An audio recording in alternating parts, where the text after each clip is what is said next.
नमस्कार, welcome to my channel. आज हम पढ़ेंगे एक्स-रे ट्यूब और एक्स-रे प्रोडक्शन के एमसीक्यूज। पहला क्वेश्चन है X-ray tube functions as. X-ray tube किस तरह से फंक्शन करती है, ये क्या फंक्शन है उसका। पहला ऑप्शन है एनर्जी कन्वर्टर, दूसरा है converting electrical energy into X-ray and heat. C option है converter that produces only 1% X-rays and rest is heat. और डी ऑप्शन है all of the above. Timer आपको दिया जाएगा, इसमें से आपने जो करेक्ट है वो चूज करना है।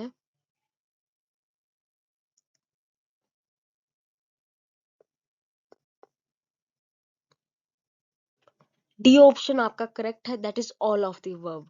जो एक्सरे ट्यूब है वो एनर्जी कन्वर्टर की तरह फंक्शन करता है, साथ में वो इलेक्ट्रिकल एनर्जी को एक्सरे और हीट में कन्वर्ट करता है।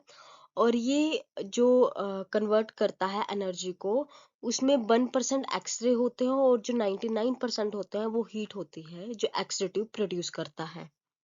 Second question is principal elements of X-ray tube are. पहला ऑप्शन है फिलामेंट एंड टारगेट, दूसरा ऑप्शन है target and tube housing, C is filament and table, D option is rotor and table. इसमें से आपने प्रिंसिपल एलिमेंट को choose करना है। टाइमर आपको दे दिया गया है।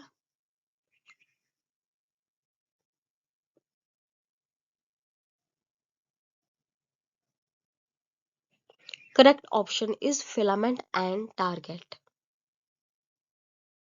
ये देखो, ये एक्सरे ट्यूब की डायग्राम दी गई है।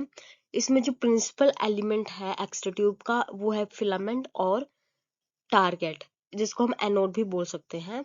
और जो फिलामेंट और जो एनोड है उनके बिना, या फिर टारगेट है उसके बिना, जो एक्सरे है वो बिल्कुल ही हमारा इनकम्प्लीट है। और ये हमारे प्रिंसिपल या फिर मेन कंपोनेंट है एक्सरे ट्यूब के। इसके अलावा जो अदर कंपोनेंट है वो है ग्लास इनवेल्प, ट्यूब विंडो, या फिर स्लेटर या रोटर। इस तरह से बहुत सारे इसके अदर कंपोनेंट भी हैं एक्सरे ट्यूब के। ये देखो, जो दूसरी डायग्राम है उसमें भी यही बताया गया है। जो कैथोड है वो नेगेटिवली चार्ज है और जो एनोड है वो पॉजिटिवली चार्ज होता है। कैथोड पर होता है फिलामेंट और जो एनोड है उस पे होता है target.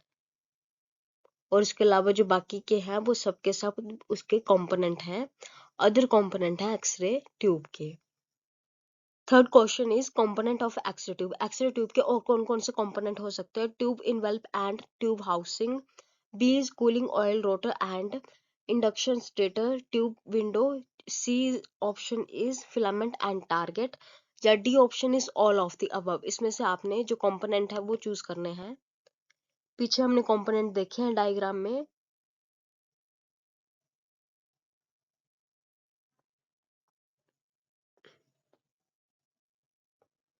Correct option is D, that is all of the above. ये सब के सब कंपोनेंट हैं एक्सरे ट्यूब के, पर इनमें जो प्रिंसिपल कंपोनेंट है वो है फिलामेंट एंड टारगेट।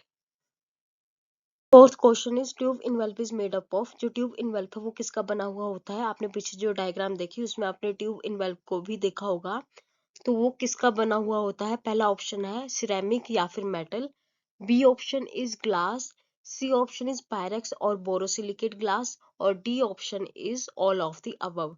इसमें से आपने राइट ऑप्शन चूज करना है। आपका टाइमर दिया गया है आपको।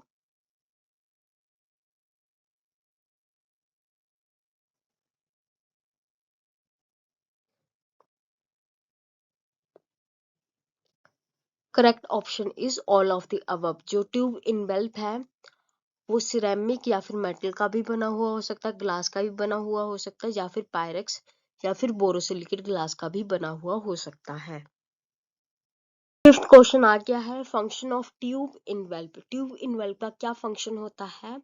पहला ऑप्शन है vacuum, B option is spot and electrical insulation, C option is both A and B, और D option is none of the above, कि इनमें से कोई भी नहीं। इनमें से आपने करेक्ट ऑप्शन चूज करना है। टाइमर आपको दे दिया गया है।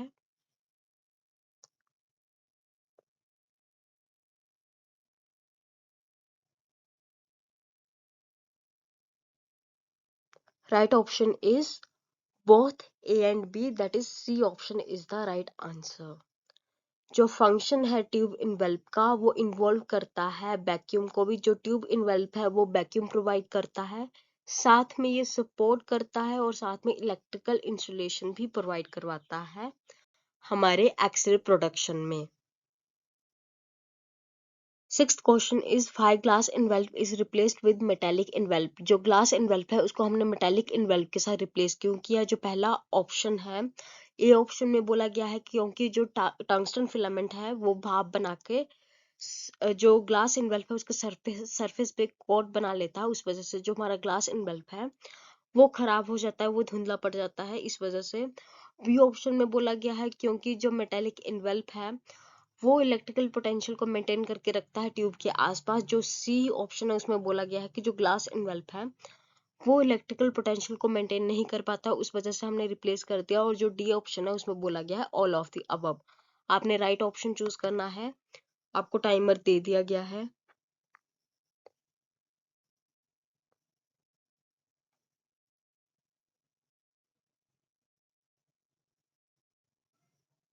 Right option is D, all of the above. Seventh question is why X-ray tube contain two filament. जो एक्सरे ट्यूब है वो दो फिलामेंट को कंटेन क्यों करता है? पहला ऑप्शन है स्मॉल फिलामेंट होगा तो वो प्रोवाइड करवाएगा स्मॉल फोकल स्पॉट और साथ में वो ग्रेटर डिटेल इमेजेस देता है। जो लार्ज फिलामेंट है वो हाई इंटेंसिटी एक्सरे को प्रोड्यूस करता है, उसकी वजह से जो आर्टिफैक्ट है वो रिड्यूस हो जाते हैं।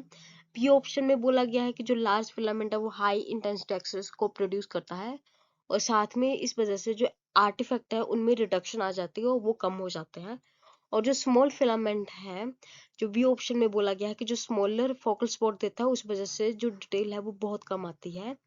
और जो सी ऑप्शन में है उसमें बोला गया है कि जो फिलामेंट है, जो दो फिलामेंट है वो होते ही नहीं है एक्सरे ट्यूब में। और डी ऑप्शन में बोला गया है बोथ ए एंड बी। तो आपने राइट ऑप्शन चूज करना है, टाइमर दे दिया गया आपको।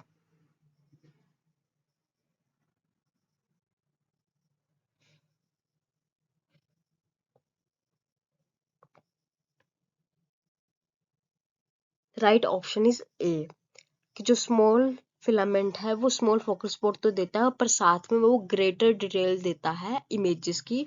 और जो लार्ज फिलामेंट है उसका काम है कि वो हाई इंटेंसिटी एक्सरेज को प्रोड्यूस करता है, उसकी वजह से जो आर्टिफैक्ट है उनमें रिडक्शन आ जाता है। Eighth question is RET stands for. जो आरईटी है उसकी फुल फॉर्म क्या है? A is rotating energy tube, B is rotating envelope tube, C is revoluting envelope tube, D option is rotating envelope transformer. आपने इसमें से करेक्ट ऑप्शन चूज करना है, ये बहुत आसान है।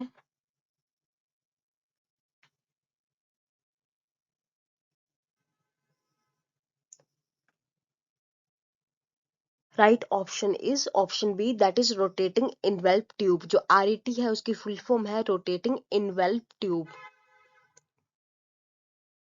Ninth question is function of generator. जो जनरेटर हम एक्सरे ट्यूब में यूज करते हैं उसका फंक्शन क्या है, उसका काम क्या है? पहला ऑप्शन है ये एनर्जी प्रोवाइड करवाता है, B option is maintain unidirectional flow of electron, C option is converting AC to DC, that is alternating current to direct current, और D option is all of the above.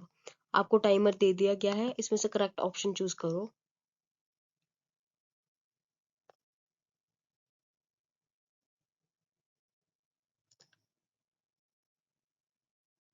Right answer is option D, that is all of the above. इन सभी जो generator है ये सभी function करता है कि एनर्जी भी प्रोवाइड करवाता है, साथ में एसी को डीसी में कन्वर्ट करता है और साथ में ये यूनिडायरेक्शन फ्लो ऑफ इलेक्ट्रॉन को मेंटेन करता है। Tenth question is three parameter of X-ray tube. X-ray tube के तीन पैरामीटर के बारे में बताइए। पहला ऑप्शन है speed distance time, B option is kV M is exposure time, C option is speed kV exposure time and D option is kV M A distance. इसमें से करेक्ट ऑप्शन चूज कीजिए।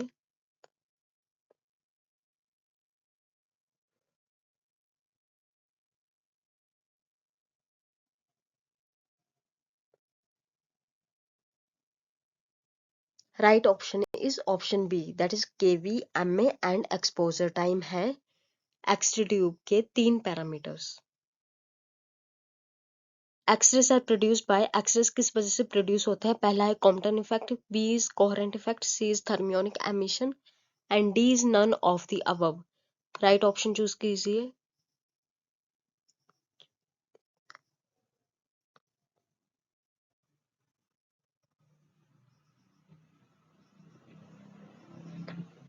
Correct option is thermionic emission. जो thermionic emission है उसकी वजह से access हमारे produce होते हैं।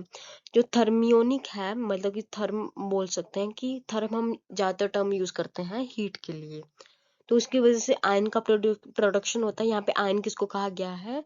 इलेक्ट्रॉन को, कि जो हीट की वजह से इलेक्ट्रॉन प्रोड्यूस होते हैं उसकी वजह से वो टारगेट पे जाके हिट करते हैं और वहां से जो एक्सरेस हैं वो प्रोड्यूस होते हैं।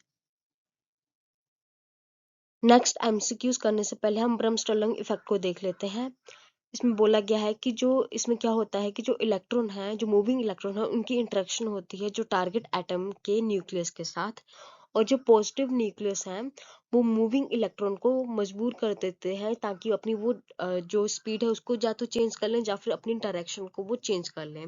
जैसे देखो इसमें भी बताया गया है कि जो ये न्यूक्लियस है वो इलेक्ट्रॉन की जो डायरेक्शन है उसको चेंज करवा रहा है, और जो काइनेटिक एनर्जी भी इस केस में लूज होती है, और साथ में जो ये जो भी जो रेडिएशन वो प्रोड्यूस होती है, जहाँ एक्सरेस जो प्रोड्यूस होते हैं उसको हम कहते हैं ब्रह्म-स्टर्लिंग एक्सरेस। सेकेंड फॉर्म है एक्सरेस की, दैट इज कैरेक्टरिस्टिक एक्सरेस। ये तब प्रोड्यूस होते हैं जब जो इनकमिंग इलेक्ट्रॉन है वो इजेक्ट आउट करवा देता है टारगेट एटम के इलेक्ट्रॉन को, और ये जो वैकेंसी है वो फिल की जाती है आउटर शेल के इलेक्ट्रॉन द्वारा। और ये जो ट्रांजिशन होता है मतलब आउटर से जब वो इनर में आएगा तो वहां पे वो कुछ रेडिएशन को प्रोड्यूस करता है, कुछ एनर्जी को वो प्रोड्यूस करता है, तो वो कन्वर्ट हो जाती है एक्सरेस में, और इनको हम कहते हैं कैरेक्टरिस्टिक एक्सरेस। और ये जो कैरेक्टरिस्टिक एक्सरेस है ये फिनोमिनम तभी होता है जब जो इनकमिंग इलेक्ट्रॉन की एनर्जी जो है वो ग्रेटर हो बाइंडिंग एनर्जी ऑफ इलेक्ट्रॉन से। और कैरेक्टरिस्टिक एक्सिस की जो फ्रीक्वेंसी होती है वो हमेशा ही डिस्क्रीट होती है। और ये जो डायग्राम दी है इसमें भी ये बताया गया है कि जो इलेक्ट्रॉन है, इनकमिंग इलेक्ट्रॉन आके के शेल के इलेक्ट्रॉन को उड़ाता है, मतलब इसको इजेक्ट आउट करवा देता है, और उस वजह से वहां पे वैकेंसी हो जाती है। और जो इलेक्ट्रॉन है, जो आउटर शेल के इलेक्ट्रॉन है, वो आके यहाँ पे रुकता है, और जब ये यहाँ से आता है आउटर से, जब वो इनर में आएगा तो वहां पे ट्रांजिशन होता है, और उस वजह से वहां पे जो इलेक्ट्रॉन सॉरी जो एनर्जी है वो रिलीज होती है, और वो जो एनर्जी है उसको हम कहते हैं कैरेक्टरिस्टिक एक्सरेस। नेक्स्ट एमसीक्यू है bremsstrahlung radiation is produced by. जो ब्रह्म-स्टर्लिंग रेडिएशन है वो कैसे प्रोड्यूस होती है? A is conversion of projectile electron kinetic energy to electromagnetic energy, B is flowing electron at the target, और C is none of the above, और D is both A and B. इसमें से आपने right option choose करना है।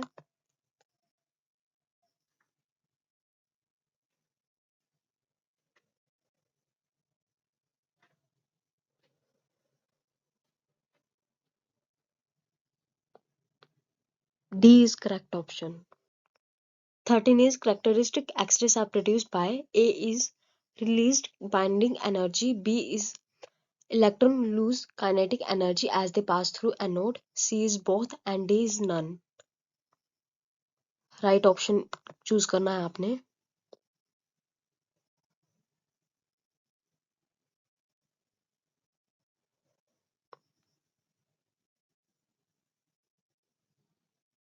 That is both of the above.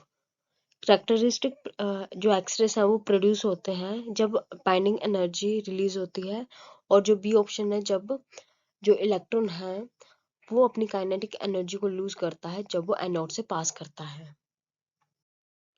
Characteristic X rays are, ये option में बोला गया है कि जो कैरेक्टरिस्टिक एक्सरेस हैं वो कैरेक्टरिस्टिक होते हैं टारगेट सेट के। बी में बोला गया है जो कैरेक्टरिस्टिक एक्सरेस हैं वो कैरेक्टरिस्टिक होते हैं टारगेट ए के, और जो सी ऑप्शन में उसमें नन ऑफ द अबव बोला गया है, और डी है उसमें बोथ ऑफ द अबव बोला गया। आपने राइट ऑप्शन चूज करना है। जो जेड है वो हमें बताता है atomic number of the target, या फिर जो मटेरियल हम टारगेट में यूज करते हैं, और जो ए है वो मास नंबर बताता है टारगेट का। तो राइट ऑप्शन इज ए, कि जो कैरेक्टरिस्टिक एक्सरेस हैं वो टारगेट के एटॉमिक नंबर पर डिपेंड करते हैं, ना कि मास नंबर पर। नेक्स्ट क्वेश्चन में पूछा गया है कि जो ब्रह्मस्ट्रॉलंग एक्सरे प्रोडक्शन है उसकी एफिशिएंसी तब ज़्यादा होती है जब हायर इनकमिंग एनर्जी इलेक्ट्रॉन हो as compare to lower energy incoming electron. इसमें आपने ट्रू और फॉल्स बताना है। ए ऑप्शन में आपको ट्रू बोला गया है, बी ऑप्शन में आपको फॉल्स दिया गया है, सी ऑप्शन में आपको बोला गया है कि आप श्योर नहीं है इस बारे में, और जो डी ऑप्शन है उसमें आपको बोला गया है मे बी बोथ। दोनों हो सकते हैं डिपेंडिंग ऑन द सिचुएशन। आपने इसमें से राइट ऑप्शन चूज करना है।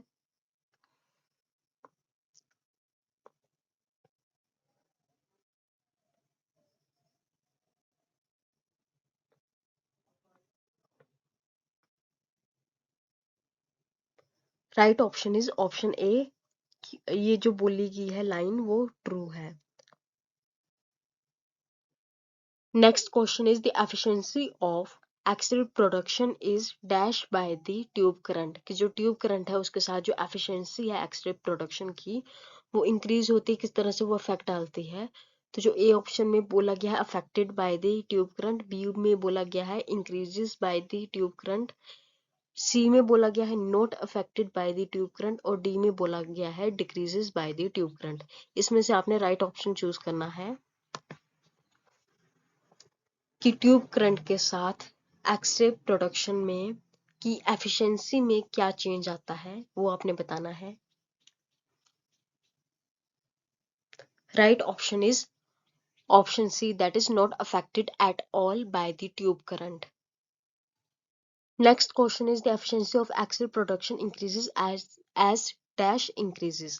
ए में बोला गया है केबीपी के साथ अगर इंक्रीज करेगा, अगर केबीपी इंक्रीज करेगा क्या तब जो एफिशिएंसी है वो इंक्रीज करेगी। बी में बोला गया है एमएएस, सी में बोला गया है करंट, और डी में बोला गया है नन ऑफ द अबव। आपने राइट ऑप्शन चूज करना है कि इनमें से किसके साथ, किसके इंक्रीज के साथ जो एक्सरे प्रोडक्शन है उसकी एफिशिएंसी में इंक्रीज आएगा।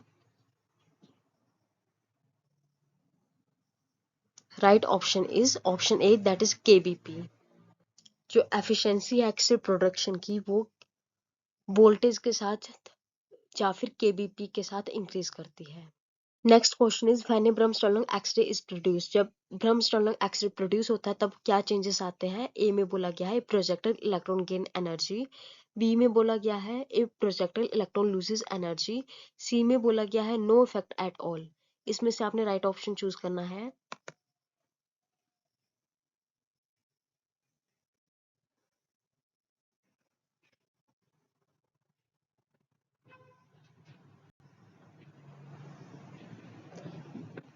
Option B is the right answer, that is जो प्रोजेक्टाइल इलेक्ट्रॉन है वो अपनी एनर्जी को लूज कर देता है जब ब्रह्मस्ट्रॉलंग एक्सरे का प्रोडक्शन होता है। Next question is the useful characteristic X-rays from tungsten target are dash X-rays. कि इनमें से कौन सी जो शेल है वहां से जो एक्सरेज हैं वो हमारे प्रोड्यूस होते हैं या उनकी वजह से हमारे एक्सरेज प्रोड्यूस होते हैं। इसमें जो पहला ऑप्शन है वो दिया गया है के शेल, बी में बोला गया है एल शेल, सी में बोला गया है एम शेल, और डी में बोला गया है एन शेल। तो आपने राइट ऑप्शन चूज करना है कि किसकी वजह से, किस शेल की वजह से जो कैरेक्टरिस्टिक एक्सरेस हैं वो प्रोड्यूस होते हैं।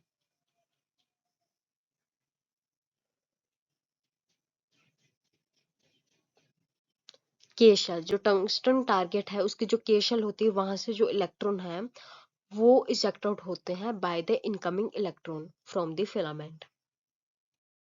Next question is useful characteristic X rays are produced in tungsten.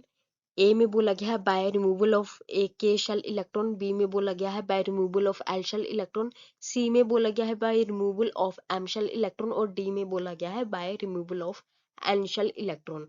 तो इनमें से किसके इलेक्ट्रॉन की वजह से या किस शेल के इलेक्ट्रॉन की रिमूवल की वजह से कैरेक्टरिस्टिक एक्सरेस का प्रोडक्शन होता है टंगस्टन में, वो हमें बताना है।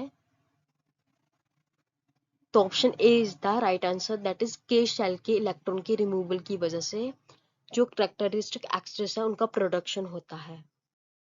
Next question is characteristic K shell X rays have an effective energy of dash K E V. Option A is 70, option B is 65, option C is 69, option D is 71। आपने right answer choose करना है।